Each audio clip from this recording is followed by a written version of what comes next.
Hello guys, welcome to Core Academy. Guys, in this video we'll be talking about a very famous sociologist, and the the name is Emile Durkheim.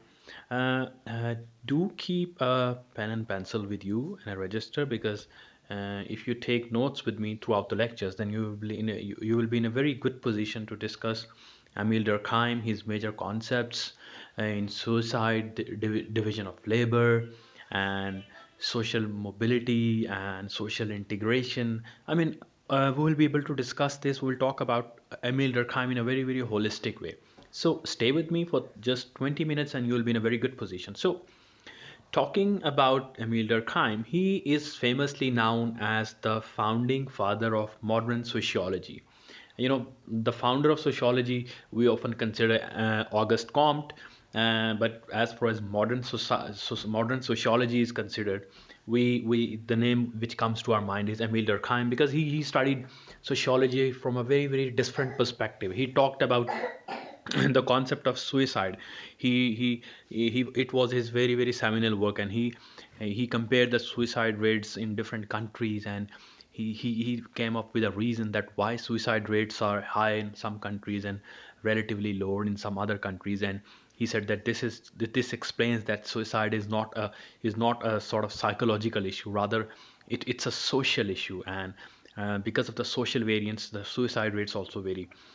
So moving on, Durkheim was a French academic sociologist. So he was French, and he worked as a professor of sociology in Germany. Of course, he moved to Germany where he taught sociology. Later, he returned back to France, which was his home country. And there, he lectured on education and sociology in France. So he taught, majorly, he taught sociology. He was actively concerned with French politics, and he maintained that the values and principles to be incorporated in the French educational system, which was established on secular basis. So he was a secularist, and he wanted to incorporate the values, secular education values, in the educational system. Okay, so his major works, the most famous work for which Durkheim is known is his work on his workbook titled Suicide, where, as we just discussed, that he compared the suicide rates in various countries, and he came up with a very genuine and original work that why suicide rates vary among countries. Okay, he said that suicide is not an individual phenomena. It's the roots of the suicide, why people commit suicide, are societal in nature. Okay, due to society, the various forces of society, I'll talk about those later, people commit suicide. Okay, he also wrote the book The Elementary Forms of the Religious Life. He also wrote on religion. And then his another famous concept is the division of labor in the society. He talks about division of labor, how solidarity is maintained in a society, organic solidarity, mechanic solidarity. We'll talk about this later. And then he talked about the rules of sociological methods. So his thoughts, okay, just to give you a flavor as to what Durkheim is and how he is different from other sociologists. So Durkheim maintained that society exists beyond ourselves. Okay, he maintained that even though individuals compose a society, but once it is formed, it is beyond individuals. It is larger than the individuals, larger than the collective whole of individuals. Please do take the notes, because these are very valuable notes. So he said that society is more than the individuals who compose it. Society was here long before we were born. This is the point where Durkheim also attracts criticism, that how can a society be there before we were born? Because at one point he says that individuals form the society, but at the other point he says that society was here before even we were here, we were born. So this is a very relatively weak concept of Durkheim, but just keep in mind, because you have to, in your answers, you have to criticize also the various theorists. Okay, so Durkheim says that society shapes us as we live in it, because individuals live in it. We live in a society, so society shapes us. The values of the society, our parents teach us, and then we will go out in the work and all those things. So the society teaches us a lot of things. It shapes us, how we think, how we behave.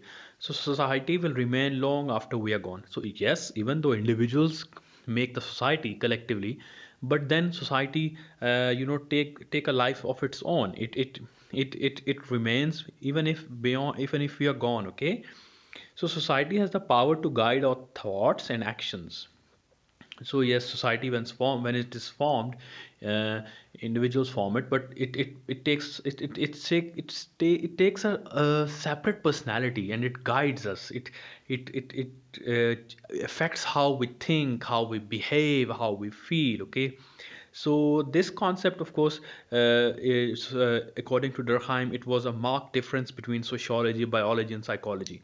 So all his works, they point out to the fact that Durkheim believed that biology and psychology are different, because psychology is a very, very, you're studying the subjects at an individual level. For example, if an individual commits suicide, okay, you would try to analyze what were his problems. I mean, were there in a problem some problems in his personality? But Durkheim wasn't interested in that. He says that if you want to analyze the suicide, you have to take a larger picture of the society. So that's where he's different, and that's why he's different. He's talked about still.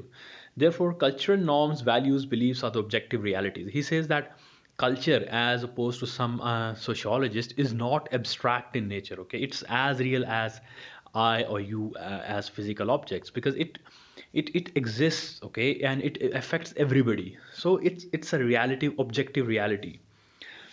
Durkheim states that society is created by the people, but once created, it takes on a life of its own and demands a measure of obedience from its creators. So yes, society places moral obligations upon you, and from this, of course, from this concept, it is very important and note it down, because from this, the Durkheim's one another very famous concept of his develops, and that is the concept of social solidarity. Okay, because society demands you in compliance with its norms, what society believes, what is right and wrong. You have to comply with it. Otherwise, society has its own methods of taking revenge, so to speak, or to correct you. So society, like an organism, is more than the sum of its parts. Okay, so take the example of a human being. I mean, we have a heart, we have a lungs, okay, and we have eyes, ears, but once these parts work together, they make up something very special, and that is a human being. And he has various faculties which individual structural parts wouldn't have. So that is how he draws an analogy between the society and an organism. I mean, individuals compose a society, but then once society is formed, it takes a bigger picture. Society it establishes and it perpetuates itself in its own manner. So Durkheim was a structural functionalist. Okay, as you would have guessed by now. He says that society has a complex system of component parts which are interrelated and interdependent. Since he draws the analogy from an organism, and whenever some theorist draws an analogy with an organism, just keep in mind that he is a functional structural functionalist, because an organism, just take the example of a human being, all the structural parts work together to make a person going, to make a human being going. So for example, lungs, hearts.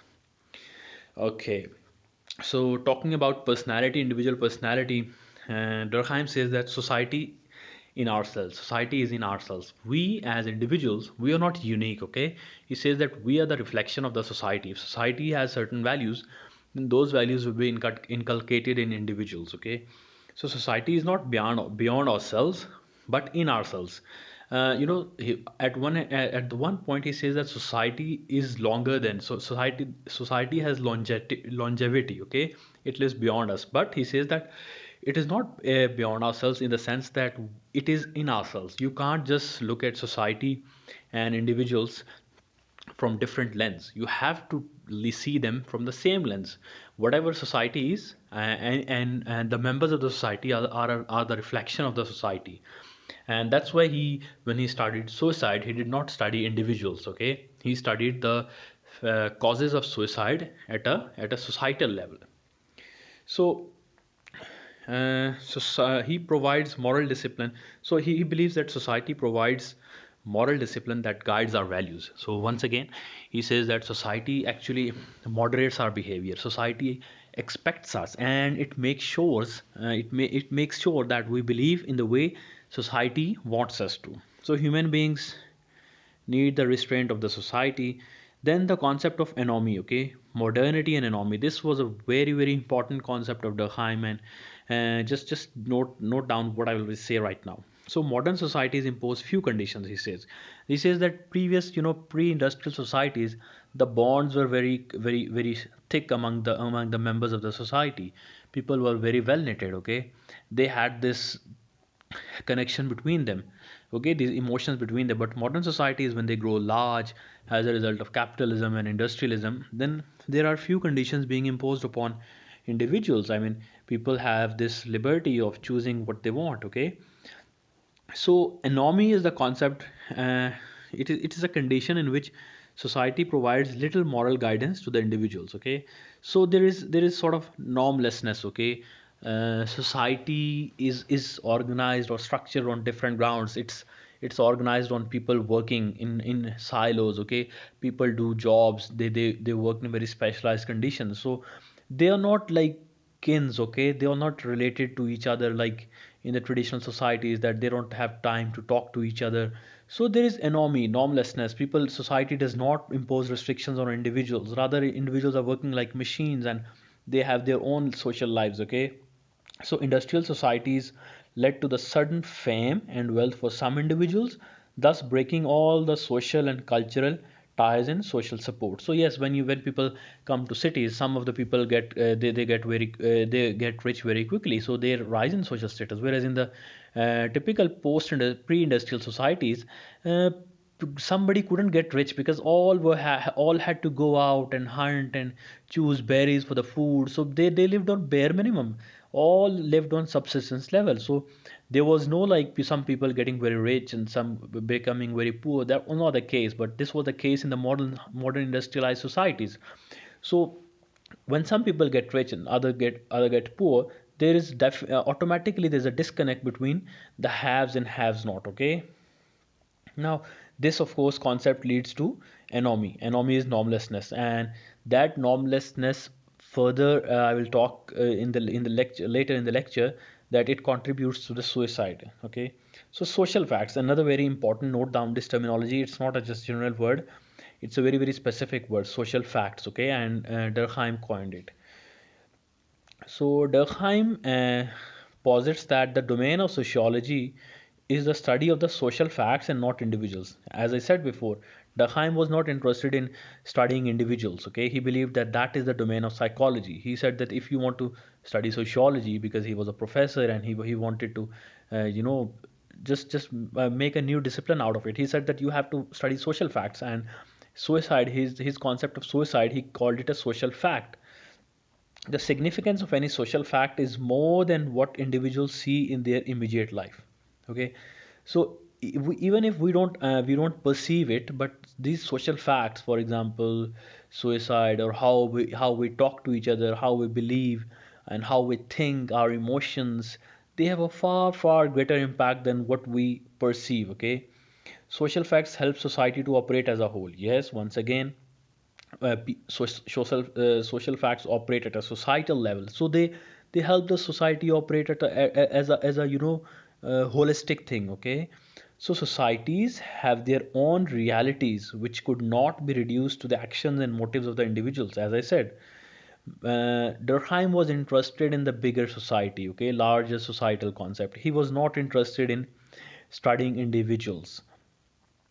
So individuals are molded and constrained by their social environment, he said that. So once again, as we will talk later, one of the another criticism on Durkheim's theory is that uh, not all individuals are homogeneous. Individuals are different in terms of their psychological orientations. I mean, why in why some people are different and why some people are same. Durkheim's approach to sociology does not explain that. Okay, it studies society, but we know that there are differences between individuals. So of course you could argue that on that count there were lots of shortcomings in Durkheim's theory. So the division of labor in society, once again, this is also a very important concept of Durkheim. Durkheim distinguished the forms of social order found in primitive and modern societies. Okay, so he said that there was a Social order means that why a society is well knit, why it is together, why it keeps functioning as a whole. So he says that there were different factors for that social order in primitive societies and in modern societies, and how he categorized and bifurcated those reasons for social order in primitive and modern societies. He said that there was a concept of mechanical solidarity which he gave. He said that in primitive societies, mechanical solidarity was based on the common beliefs and consensus found in collective consciousness. So, as I discussed earlier, that primitive societies, people lived very close, and they had this experience of the natural phenomena like floods, rain, droughts. They experienced this together, okay? And if there was rainfall, they enjoyed it together because there was a like commune type of system. And whereas in modern societies, I mean, people living in well off, they don't expect that the water will drain out of their taps, whereas some living in poor conditions, they do expect these sort of problems. So in the primitive societies, there was consensus and collective consciousness because their interests were same. So in traditional, so this mechanical solidarity was there. There was social order because of this mechanical solidarity in the primitive societies. Lock and key model, like everybody, all the people in the society were like fitted and knitted into each other, like lock and key model. Okay, so there was common sentiments, shared moral values. So as opposed to primitive societies, in modern industrialized societies, he gave the concept of organic societies, and he says that industrialized societies cannot be explained in terms of contractual arrangement between individual. Cannot be explained in terms of contractual arrangement between individuals and the society. So he says that in the primitive society, of course, people knew each other. They shared common values. So there was order in the society, and there was solidarity because of that. But in modern societies, you couldn't bound people together. People do their jobs and they are free to choose whatever they want. Okay, so you can't have like a sort of contractual arrangement between them. Individuals are motivated by self-interest. Yes, in capitalist societies, as you see that everybody looks after his own. Okay, they are motivated by self-interest. They don't care what other people are doing. Whereas in primitive societies, there was a communal feeling. People looked after each other. But that was not the case in more industrialized societies. So self-interest will lead to social instability. Of course, if everybody is looking after himself, then the society won't be able to function smoothly. So he said that in industrialized and urbanized societies, they are more complex. Okay, as we saw, there is division of labor, and but division of labor destroys the mechanical solidarity and social integration. Mechanical solidarity, which was found in the primitive society, it was not in the modern societies. Okay, because societies were complex, people were looking after themselves, they were sort of selfish. So he says that he examined the disruption of mechanical solidarity in industrial societies, and he believed that a new order will arise in the modern societies on the basis of organic solidarity. He says that in modern societies there will be some sort of order, but that order will be based upon organic society. And that, or what is organic society, it is based on strict division of labor. Some people are doing labor jobs, other are doing managerial jobs.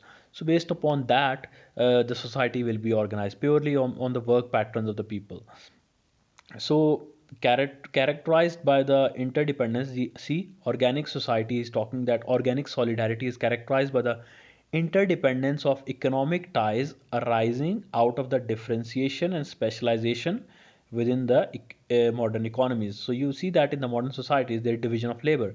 Some people are performing one task, others are performing another task. So people become interdependent on each other economically. If in this chain of like events, let's suppose talking about the production of goods, some people are working on raw materials, other on finished goods, other in factories. So if one this chain somehow it doesn't function, then entire this system of interdependence and specialization and differentiation, this will collapse. So this results in a new concept of solidarity called organic solidarity. Uh, a new network of occupation associations such as guilds that would link individuals to the state, and the emergence within these associations of collectivity created moral restraints, collectively created moral restraints. So this new system, as we see that different labor unions are formed in capitalist societies based upon their common interests. Okay, so these are the main forms. Unlike the well knitted cultural values in the mechanical and primitive societies, that's not the case in modern societies. Modern societies work like more like organism. Okay, because why it is called organic society, because as we discussed earlier, that this Emile Durkheim gave the concept of he draw a parallel between the society and the organism. An organism, his structural parts work together for the smooth running of an individual. Same is the case with modern societies, that there is division of labor, and each sector performs its own functions, so that the society keeps moving. So it is more like an organic thing. Okay, that's why it's called organic society. The rules of sociological method. So, how Durkheim believed that sociology as a discipline should be carried on. Okay, he says how this sociological research should be conducted. So, he says that sociology has its unique subject matter. The group is a reality sui generis. Sui generis means that in itself. Okay, so the groups in the society, like society, they are a reality in itself. You can't just say that these groups exist because of the individuals. No, that's not how Durkheim sees it. He says that groups are a reality within themselves.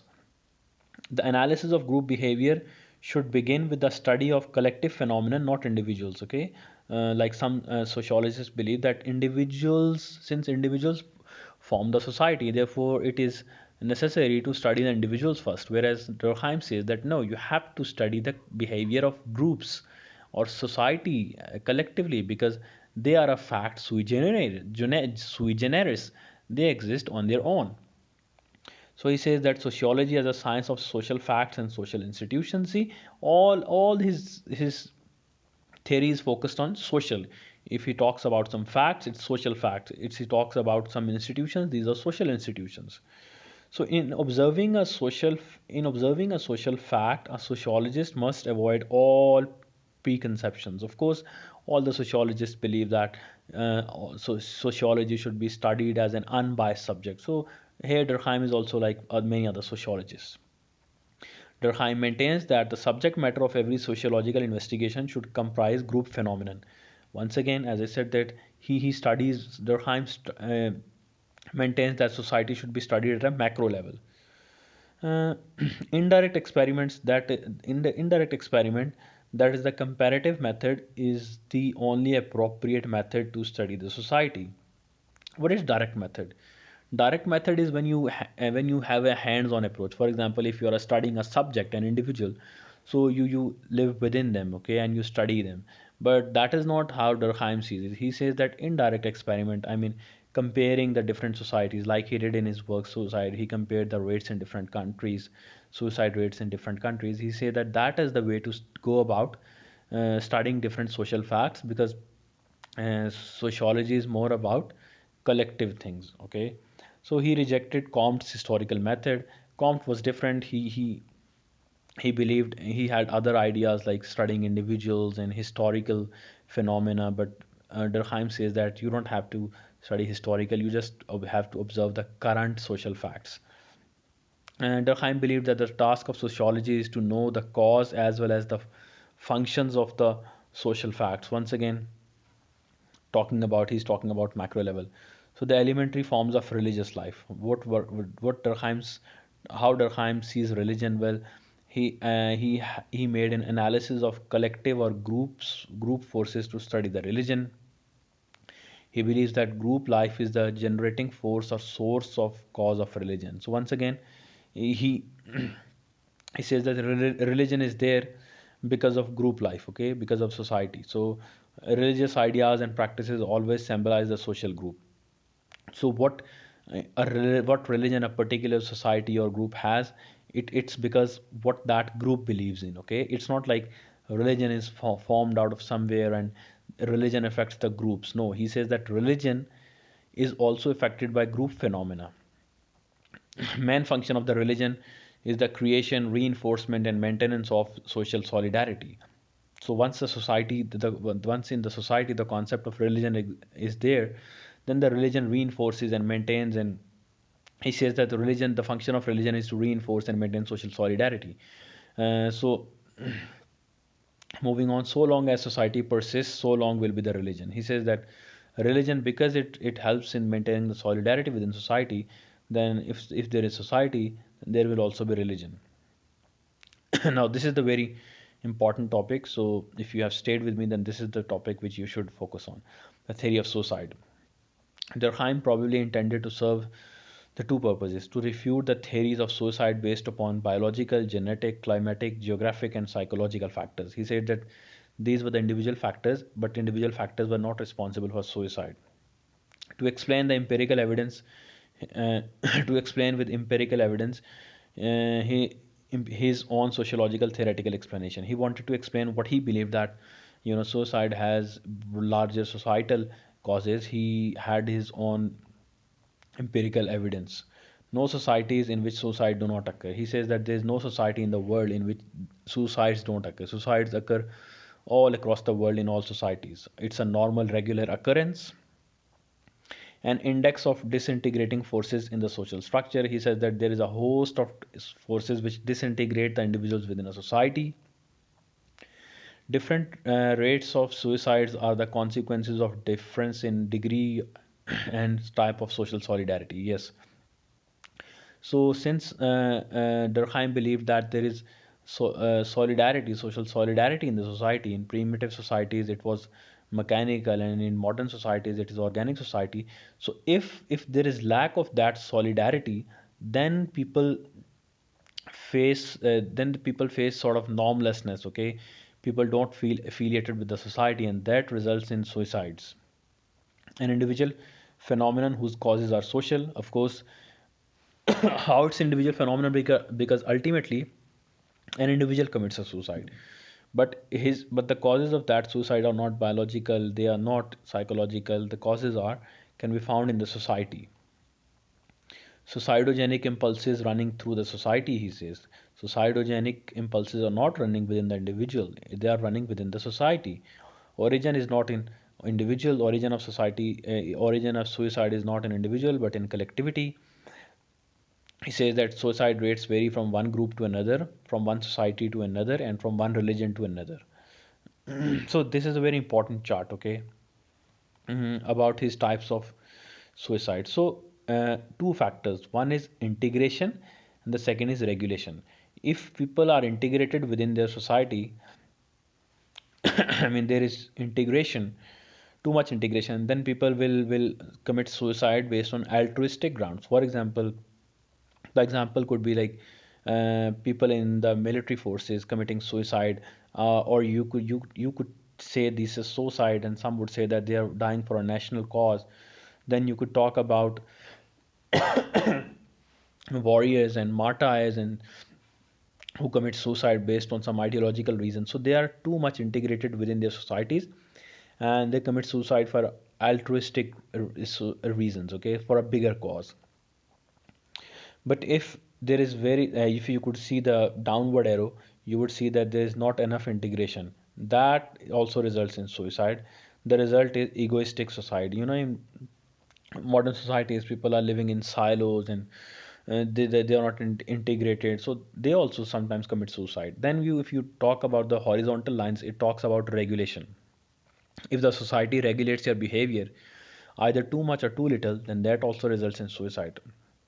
If the suicide regulates you too much, then the sort of suicide which you commit, Durkheim calls it fatalistic suicide. For example, it could be found in the slaves, because they were regulated too much. I mean, then the slaves often committed suicide. But if you are not regulated at all, then you might also commit suicide. And the example is the anomie, normlessness in the modern industrialized societies. People don't feel a connection with their society or their community. So this is also a detail of that types of suicides which Durkheim propounded, and these are egoistic, altruistic, anomic, and fatalistic. In this table you could note it down, and you could note down the causes and social identity and motivation and examples. Just pause and note it down. So I will just read this text for you right now. The lecture has gone a bit longer. So fatalistic societies occurs as a result of excessive social regulation. Example once common in slaves. Altruistic society, it's for the good of the group. For example, nationalist fighters. Egoistic societies is where the individual is more concerned with his or her own good. It's basically excess of individualism. And anomic suicide is when the individual experiences a state of normlessness or when norms conflict. So critique on Durkheim. Durkheim never wrote any specific treatise on sociology, but his writings on various sociological topics proved a convincing answer to many problems. His discussion on collective representation and collective conscience threw light on relations between individuals and society. Yes, it was a different perspective. Durkheim focused on the issue of how social integration and relationships significantly influence individuals' attitudes, ideas, and sentiments. He was a positivist and strongly recommended the application of the methods of physical science to social science. He has made social fact a central theme in his method. A social fact is a phase of behavior thinking, feeling or acting, but coercive in nature. As I talked that if he talks about suicidal tendencies as a social fact, then those are coercive in nature. They put a strain on the individual. But he completely also neglected the importance of individual decision, as I talked about it. He negated the individuality, which is very much there. So society is real to be society is real to be sure, but so is the individual, and the two it should be remembered are always interaction. So if society is real, then so is the individual. So you should also be paying focus upon individuals and how they're different. But Durkheim doesn't do this. He places all his emphasis upon the society, that it's real, and because of that everything else happens. So that's it for now. I hope this video proved useful for you. Once again, if you want to note down this, you could just scroll back the lecture and note down these points, and you'll be in a very good position to discuss Durkheim. Thanks for watching. Do subscribe.